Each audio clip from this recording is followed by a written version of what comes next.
Today, we're going to be talking about the 4 yearly obligations of corporations. We've seen this so many times at the office. Startups will incorporate their businesses themselves, and then they start working on building their vision and building their businesses, and a couple things slip through the cracks. Next thing they know, they're slapped with hefty penalty fees from the government, and worse, their businesses are completely radiated from the enterprise registry because they didn't file their annual returns. Today, what we're going to be covering is the 4 things that corporations have to do no matter what, whether they've had business activities or not.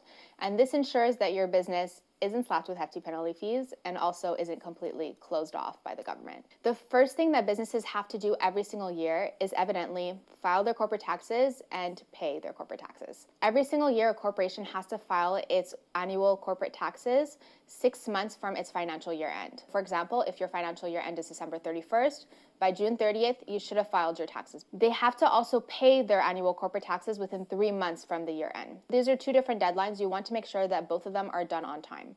If you don't do both of these obligations on time, the government will slap you with interest and penalty fees. It's really important that you pay them. The second thing that corporations have to do every single year is that they have to pay their sales tax, so their GST and their HST. When you have to pay your sales tax ultimately depends on when your remittance is. When you ordered your sales tax numbers, did you order an annual remittance? Did you order a monthly remittance or a quarterly remittance? So make sure that you pay it on time.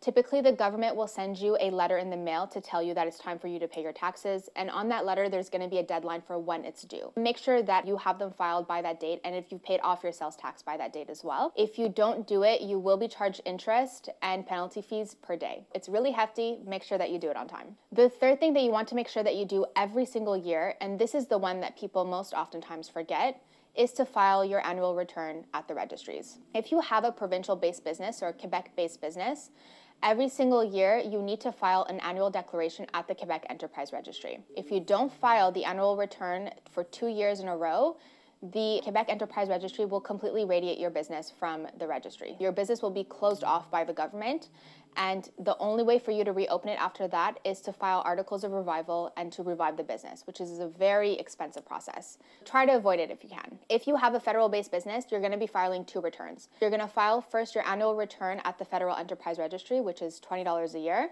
and then you will file your annual declaration at the Quebec Enterprise Registry.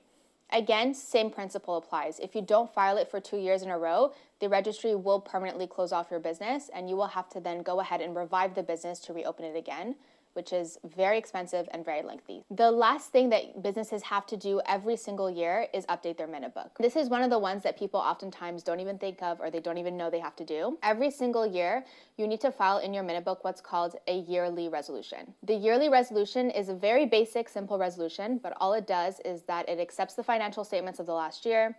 It re-elects the directors of the corporation, it re-elects the officers of the corporation, and the shareholders will then ratify all the decisions. It's a very simple resolution. It needs to be filed, like I said, every single year, whether or not there have been changes made in the business. If there have been changes made in the business, along with that resolution, you want to make sure your minute book is updated. If there are new shareholders, if there are new directors, if someone was issued new shares or someone transferred their shares, all of that should be inside the minute book.